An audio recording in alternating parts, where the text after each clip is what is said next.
Bismillahirrahmanirrahim. Alhamdulillahirabbil alamin wassalatu wassalamu ala asyrafil anbiya'i wal mursalin wa ala alihi wa sahbihi ajma'in.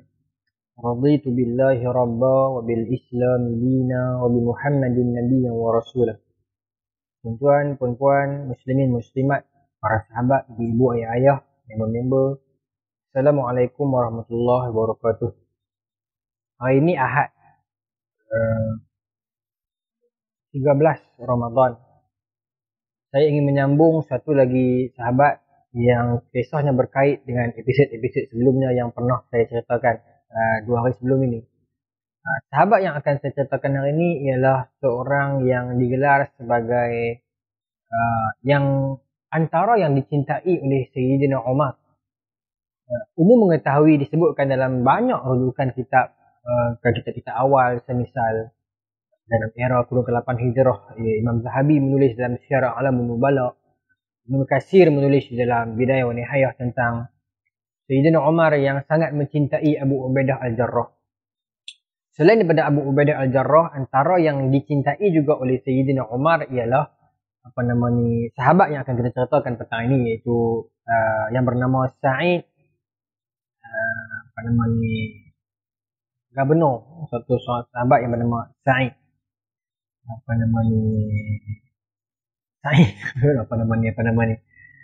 Sa'id, dia sahabat Nabi. Baik, tuan-tuan, muslimin muslimat yang dirahmati Allah, Sa'id memeluk Islam pada tahun peperangan Khaybar, sesudah peperangan Khaybar. Hidayah terpancur ke dalam hatinya dan dia memeluk Islam.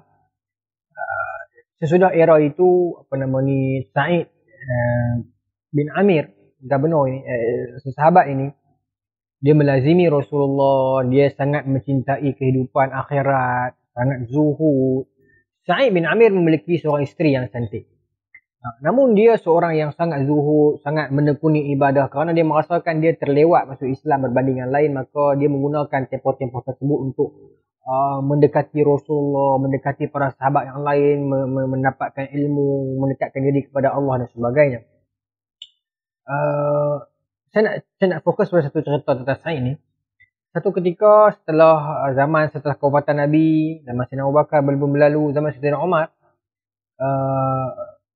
bila Islam dapat menawan Syria ataupun Syam, banyaklah kota-kota Syam. Syam ni kan bekas wilayah Rom, so mereka ni dah terbiasa dengan kehidupan kaya raya. So kota-kota macam Damsyik, semua itu adalah kota-kota orang kaya.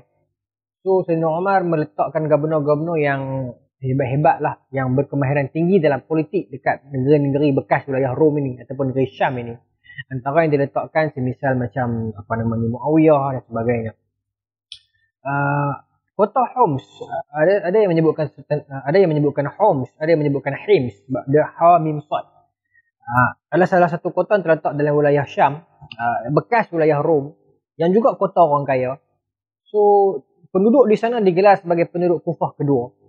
Di sana penduduk di sana adalah golongan-golongan elit yang agak choosy, yang agak bossy, yang selalu ada masalah dengan gubernur mereka. So selalulah Sayyidina Umar silih berganti menukar-nukar gubernur di wilayah Homs ini. Sampai satu ketika Sayyidina Umar mengatakan kepada Sa'id bin Amir ni, awak kena pergi jadi gubernur di sana. Maka kata Sa'id bin Amir, saya tak mau, ya wahai Amirul Mukminin, tolonglah jangan nanti saya jadi gubernur, tolonglah jangan letak saya kepada fitnah, saya tak mau. Maka Sayyidina Umar agak sedikit tegas mengatakan, kamu semua letakkan beban ini kepada aku sebagai khalifah, kemudian kamu semua nak tinggalkan aku seorang-seorang kat sini. Tak, kamu kena jadi gubernur juga. Kalau nak ikut tak mau, aku pun tak mau jadi khalifah. Maka dengan kata demikian, maka Sa'id bin Amir juga terpaksa, dan dia pergilah ke Homs dan menjadi khalifah. Maka dia menjadi gubernur, dia pergi dengan isteri dia. Dicontohkan semasa era-era awal dia menjadi gubernur dekat Homs, dia dapat banyak hadiah, pendapatan pun agak okey lah sebagai khalifah, perniagaan pun berjalan dengan lancar dan sebagainya. Satu ketika dia mendapat hadiah yang, bukan hadiah lah, pendapatan yang sangat banyak, keuntungan ratusan ribu. Maka masa tu isteri dapat pegang duit tu, maka that was the first time isteri dia pegang amount sebanyak itu sesudah dia masuk Islam. Maka isteri dia pun mula berkata kepada dia, wahai abang, lama dah kita tak pegang duit banyak ni, dan ini pun duit halal. Boleh tak saya nak beli sekian-sekian, nak beli sekian-sekian. Orang perempuan macam biasa lah kan. Maka kata Sa'id bin Amir, mau tak abang ada satu lagi cadangan. Abang ada nak guna duit tu, kita laborkan ke satu bursa yang lebih menguntungkan untuk jangka masa panjang nanti lebih untung. Maka kata isteri dia, untung kau bang? Untung. Bitcoin kau? Bukan Bitcoin. Kripto? Bukan kripto. Ni saya tambah saja. Saya nak kata pelaburan. Tak apalah kalau macam tu. Maka bagi kat dia semua amount tu. Kita katalah 400,000. Banyak sebab saya nak beritahu kat tuan-tuan banyak. Lama kelamaan tak dengar bunyi cerita apa. Tapi bini dia tak tanya dia. Trust. Dia trust suami dia kan. Sampai satu ketika tengah berbual-bual Sa'id bin Amir dengan para pegawai dia dan isteri dia ada di situ. Isteri dia mengingatkan dia, abang macam mana cerita pelaburan kita hak dulu tu? Berkembang ke lagi dividen macam mana? Mendengarkan kisah itu, para pegawai Sa'id bin Amir tertawa kecil. Sebab cerita sebenarnya adalah dia bukan pergi melabur untuk dunia, dia pergi melabur untuk akhirat. Maknanya duit yang dia dapat sebanyak itu dia sedekah habis kepada rakyat Homs, kepada orang susah-susah. Walaupun di Homs ni ramai orang kaya, tapi mesti ada orang yang terlepas dalam jurang kemiskinan kan. Maka isteri dia ketika tu agak sedikit marah. Kenapa suami aku buat macam ni? Dahlah kami dah lama dah hidup susah. Jadi gubernur dekat negeri orang kaya, menteri besar dekat negeri orang kaya, dia pun susah lagi dapat duit dia bagi kat orang pula. Maka ketika itulah Sa'id bin Amir mengingatkan isteri dia dan mengatakan kepada isteri dia, aku telah melalui jalan Islam ini lewat. Ramai orang yang telah mendahului aku telah pun pergi meninggalkan aku. Aku cuma dah sekian baki hidup, aku tak tahu berapa lama nak hidup pun. Inilah ruang yang aku gunakan untuk melaburkan duit ini ke tempat yang aku fikir dapat manfaat lebih besar, iaitu untuk saham akhirat. Dia terang kepada bini dia elok. Dan masa tu bini dia agak sedikit macam marah sikit. Dan satu ungkapan yang diucapkan oleh Sa'id bin Amir itu, ini saya petik dalam buku Ar-Rijal Hawla Rasulullah. Para lelaki dikelilingi Rasulullah. Sa'id bin Amir mengatakan, tahukah kamu di syurga itu ada bidadari yang kalau seorang sahaja bidadari itu menjenguk muka ke bumi akan cerah bumi. Kalau seorang di antara mereka tu ludah ke bumi akan wangi bumi. Berbaluikah untuk aku dengar cakap kamu ke arah kemaksiatan? Macam ni. Berbaluikah untuk aku ikut cakap kamu untuk benda-benda dunia, sedangkan aku ada bidadari yang menanti untuk benda-benda akhirat. Sebut macam tu kan, agak tegas lah. So benda tu menyentak isteri dia. Padahal itu bukan maksud dia, tapi dia nak bagi tahu akhirat lebih besar. Okey, akhirat lebih kekal. Itu poin dia, bukan poin nak merendahkan isteri dia. Dia lebih mengenali isteri dia. Kita yang main kemudian kita tak boleh kata, mana boleh dia cakap macam tu kat wife dia, tak kenal lah. Kita tak duduk zaman tu. Kita tak tahu bagaimana komunikasi mereka dengan isteri mereka. Mungkin benda tu isteri dia boleh terima dan memang boleh terima pun. Yang akhirnya isteri dia insaf dan tak petikai dah. Sejak lepas pada tu, sifat dermawan dia ini isteri dia pun ikut juga. Okay? Sampai dalam lama kelamaan, Sayyidina Umar ni dia sangat sayang kepada para gubernur dia. Dia suka buat spot check. Kalau kita baca dalam kitab-kitab sirah, memang kebanyakan para isteri sahabat tak suka suami mereka menjadi gubernur di zaman Sayyidina Umar. Sebab Sayyidina Umar suka spot check. Selalu dia spot check. Okay?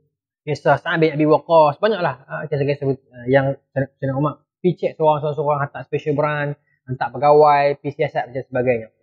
Okay. Berbalik kepada cerita Sa'id bin Amir ni, satu ketika Sayyidina Umar pergi dekat Homs dan berjumpa dengan para rakyat Homs dan bertanya kepada para rakyat Homs ni, apakah pendapat kamu tentang gubernur baru kamu ini? Gubernur baru lah, sebab gubernur sebelumnya ini ramai dah ditukar. Dia pun komplain, dia boleh suka komplain. Maka mereka mengatakan, kami mencintai dia, tetapi kami ada 4 benda nak komplain tentang dia. Yang pertama, kata penduduk Homs, apa nama ni, Allah Muhammad. Yang pertama kata penduduk Homs, la yakhruju ilaina hatta ta'ala an-nahar. Dia ni masuk ofis lewat. Dia tak main keluar kat kami sampai kat dekat pukul 10, pukul 11 dah. Lepas sikat lambat. Bukan lepas sikat lah, zaman tu bermaksud lewat dah. Selalu pukul 9 baru dia sampai. Satu, tak ada masalah lah, tapi dia main lewat. Satu. Yang kedua, nombor 2 komplain tentang dia.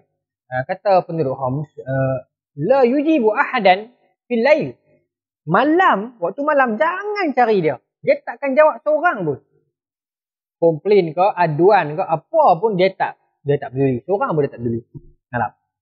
Itu komplain yang kedua. Komplain yang ketiga, walahu fi syahri, padanya itu dalam setiap sebulan, yauman, ada 2 hari, lam yakhruju ilaina, yang dia tak mai kat kami, wala narahu, dan kami tak tengok dah. 2 hari dalam sebulan, 2 hari dia akan hilang. Setiap dalam sebulan, fi syahri yauman la yakhruju ilaina, dalam sebulan 2 hari dia akan tak ada, dan kami tak jumpa dia. La narahu, kami tak jumpa dia. Itu yang ketiga. Dan yang keempat, kata mereka, yang keempat ni bukanlah komplain sangat, tapi lebih kepada kerisauan kami. Bila ada majlis tertentu, macam majlis perasmian ke, ataupun majlis keramaian ke, ataupun ada kenduri ke, apa-apa majlis yang melibatkan orang ramai, dia akan lama 2 setengah, dia pengsan. Bukan bertegur, saya bertegur lah baru ni. Tapi dia akan pengsan. Selalu, every single time ada majlis yang ada keramaian, orang ramai sikit, dia akan duduk lama, dia pengsan. Itu bukan komplain, tapi lebih kepada kami risau. Maka Sayyidina Umar kata, hadza azim, ini benda besar ni. Maka dia panggil, Sayyidina Umar panggil Sa'id bin Amir ni. Ajib, jawab. Ada 4 komplain terhadap kamu kena jawab satu-satu. Maka kata Sa'id bin Amir, wahai Amirul Mukminin, saya benci ataupun saya tak suka untuk jawab benda sebenarnya. Saya nak simpan. Benda ni tak sepatutnya saya cerita, tetapi disebabkan ini urusan kerajaan, memerlukan saya jawab, maka saya perlu jawab. Itu waraknya dia. Sebab apa? Sebab jawapan itu akan menunjukkan kehebatan dia. Betul, dia tak mau jawab. Tapi dah sebabkan melibatkan urusan kerajaan, melibatkan amanah rakyat, maka dia jawab. Dia kata, adapun yang pertama mereka mengatakan, saya ni keluar ofis lewat. Maksudnya sampai ofis lewat. Sehingga kan dekat-dekat ke 10, tengah hari dah baru sampai. Rumah saya tak ada khadam, dia kata. Saya dengan isteri saya saja ada anak-anak. Tak ada pembantu walaupun saya ni menteri besar. Jadi pagi-pagi saya kena giling gandum sendiri, buat roti sendiri, masak sendiri, semua selesai dulu. Anak isteri makan, barulah saya keluar pergi kerja. Saya bukan macam menteri-menteri yang lain yang bangun pagi breakfast dia dah atas meja lah. Ini menunjukkan para suami zaman itu, mereka yang menyediakan makanan. Sebab dia kata saya yang buat semua. Bidang ke isteri ke anak, baru saya keluar pergi kerja. Tapi isteri membantu tak ada masalah lah. Tapi tugas isteri sebenarnya menjaga anak. Tak apalah. Tapi dah jadi adat kita sekarang, isteri juga memasak. Itu dikira sebagai dia membantu suami. Baik. Yang pertama. Maka lemak dia, okey. Betul saya lambat. Tapi walaupun saya lambat, saya sampai ofis, zaman tu bukan ada istilah lambat cepat. Zaman tu bila ada pascat. Maksudnya tidak ada istilah dia datang lewat. Cuma dia nak jumpa susah kan. Jadi tapi bila dia sampai tu dia terus komit dengan kerja dah sampai ke petang lah. Yang kedua, komplain yang kedua ialah apa? La yujibu ahadan fil lail. Saya tak jawab siapa-siapa pun waktu malam. Dia kata apa? Saya telah peruntukkan sepanjang siang saya, bermula saya sampai ofis tu sampai maghrib untuk rakyat. Tak rehat langsung. Tak balik rumah, tak rehat langsung. Untuk manusia. Tak boleh ke malam saya ini untuk Allah? Tak boleh ke? Siang saya dah bagi untuk manusia. Malam bagilah ruang untuk saya ni Allah. Maknanya, okey.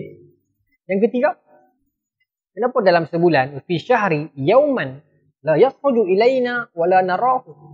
Dalam sebulan dia tak mai kat kami dan kami tak tengok dia langsung. Dalam sebulan 2 hari mesti dia hilang. Kata Sa'id, saya nak habaq ni pun saya malu, saya tak mau, tapi dah rakyat tanya. Sebenarnya saya tak ada baju. Yang saya duk pakai satu ni lah, sepasang ni lah baju saya. Sampai tara-tara tu, Allahu Akbar. Jadi saya duk berulang-ulang pakai, bukanlah tak ada baju langsung. Saya fikir bila saya baca cerita ni mungkin baju yang kemas, yang rasmi untuk urusan kerja kot. Jadi bila saya hari-hari duk keluar pakai baju ni, lama-lama tak elok, busuk lah kan. Jadi saya perlukan 1 hari untuk saya basuh. Dan saya juga tak ada khadam. Jadi bila saya basuh, saya tidak ada baju yang elok yang lain lah. Jadi saya perlukan 2 hari untuk saya basuh dan saya sidai. Saya tunggu tanpa pakaian. Sebab tu saya hilang. Sebab tu mereka tak boleh jumpa saya. Saya akan memang menyorok lah. Sebab saya tak berpakaian. Saya ada satu persalinan saja. Allahu Akbar. Jadi 2 hari tu saja saya peruntukkan untuk tunggu baju saya kering. Barulah saya pakai balik. Saya sambung kerja saya macam biasa. Baik, yang ketiga. Yang keempat, Sayyidina Umar kata, ni yang penting sekali. Pasal apa yang duduk pengsan dalam tengah majlis ni? Yang ni dia diam lama. Ya. Masa dia nak cerita tu, ada riwayat kata dia pengsan juga. Dia nak cerita. Kalau bila bagi ayat semua tu, dia sedap balik. Cerita. Dia kata, Inni syahadtu masra'a Khubayb. Wahai Amirul Mukminin, saya sebenarnya, saya ada masa hari Khubayb kena bunuh. Ya, saya kata kemarin. Jadi bila saya duduk dalam majlis keramaian ni, saya akan teringat macam majlis tu. Jadi saya sangat takut, ketak sampai saya tembok darah naik. Saya pingsan. Apa yang saya takut sangat, kata Sayyidina Umar. Saya takut bila saya teringat doa Khubayb. Ya Allah, kira mereka ini setiap seorang. Waqtulhum badada. Dan bunuh mereka setiap seorang. Dan masa tu saya ada di situ. Dan saya tak membantu dia. Dia kata ketika kulit daging Khubayb dipotong sikit-sikit yang Khubayb angkat tangan. Ya Allah, kira mereka ini seorang-seorang dan bunuh mereka seorang-seorang. Masa tu, ini syahadu. Saya ada depan tu masa tu. Saya takut saya terkena doa Khubayb. Sebab masa tu saya tak tolong dia. Jadi setiap kali saya teringat kisah tu. Setiap kali saya duduk dalam orang ramai, majlis ramai, saya teringat peristiwa tu. Saya rasa macam, Allahu Akbar. Aku tak tolong Khubayb. Jahatnya aku. Kenapa aku tak tolong Khubayb masa tu? Kenapa aku tak tolong Khubayb masa tu? Takut menyalahkan diri dia. Pingsan. Sedangkan, masa itu, masa majlis itu, masa Khubayb doa tu, Sa'id bin Amir ni belum Islam. Jadi memang logik lah dia tak tolong. Betul tak, Zam? Logik lah dia tak tolong. Sepatutnya dia tak perlu menyalahkan diri dia pun. Memanglah dia tak tolong sebab masa tu dia bukan Islam. Tapi itu pun dia masih dibelenggu rasa takut doa Khubayb dan dia masih dibelenggu rasa bersalah. Kenapa dia tak tolong Khubayb hari itu? Dan rasa bersalah itu sampai tahap menekan diri dia sampai dia pressure, tembok darah naik kepala dan pingsan. Collapse every single time. Hari ni berapa ramai orang Islam kena bunuh di sekeliling kita. Sedangkan kita dalam keadaan sudah Islam dan kita tak rasa apa pun. Sa'id bin Amir ketika mana dia menyaksikan orang Islam dibunuh, masa tu dia bukan Islam. Setelah dia Islam, dia rasa bersalah. Sampai dia pengsan punya rasa bersalah sebab tak tolong orang Islam masa tu. Kita yang dah Islam dah mendengar kematian orang Islam di sekeliling kita, kita tak rasa apa. Itu satu benda yang sangat kita perlu malukan dan kita ambil iktibar kepada Sa'id bin Amir ini. Maka itulah 4 komplain dan 4 jawapan itu telah dijawab oleh Sa'id bin Amir Al-Jumahi. Seorang gubernur, seorang sahabat yang zuhud setia, yang perasaan cinta dia kepada Allah dan Rasul, amanah dan zuhud dia sangat hebat. Dan itu kisahnya. Saya masih terngiang-ngiang bila dia kata saya takut teringat masa Khubayb doa, ya Allah kira seorang-seorang. Saya takut saya salah seorang tu termasuk. Sebab yang ramai-ramai yang ada masa tu, yang tak masuk Islam bakat mati habis lah. Sejak dia ingat dia takut. Dia takut dan dia rasa bersalah. Alhamdulillah, itu Sa'id bin Amir. Maka contoh itulah kisah sahabat yang saya ceritakan petang ni, Sa'id bin Amir. Maka selesai kisah yang bisa boleh dikatakan macam bersangkutan. 3 ni. Kisah tu Asim bin Thabit, Khubayb dan Sa'id bin Amir ini. Yang bersangkutan kisah yang lebih kurang kan. Dia berkait-kait. Esok insyaAllah kita akan sambung lagi. Tentu doakan kesihatan saya insyaAllah. Tak ada apa pun, angin je. Cuma ialah orang yang mengalami penyakit gastrik, angin ini dia tahulah seksa dia macam mana. Kadang-kadang kita rasa macam nak mati. Rasa macam ya Allah, terbalik nak mati kan. Bila kita pergi jumpa doktor, dia kata angin. Saya pergi jumpa dengan Ustaz Azman Batas. Dia kata angin dah tembok nak kepala ni, pasal tu saya jadi royong hayang. Jadi dia berdebar-debar. Dia takut. Memang Abang Jet ceritakan saya, Abang Jimmy, abang kepada Abang Jet pun mengalami benda yang sama masa zaman dia muda dulu. Dan simptom yang sama lah dia kata. Memang betul, dia takut. Nak buat kereta pun jadi melayang. Saya betul, saya jalan. Lepas tu saya kalau sekarang ni saya slow sikit, kalau kuliah-kuliah petang-petang ni, saya tak boleh. Doakan saya lah agar angin ni berlalu dan tinggalkan saya. Doakan saya doakan kita insyaAllah. Kita sambung lagi esok insyaAllah dengan sahabat yang lain pula. Assalamualaikum.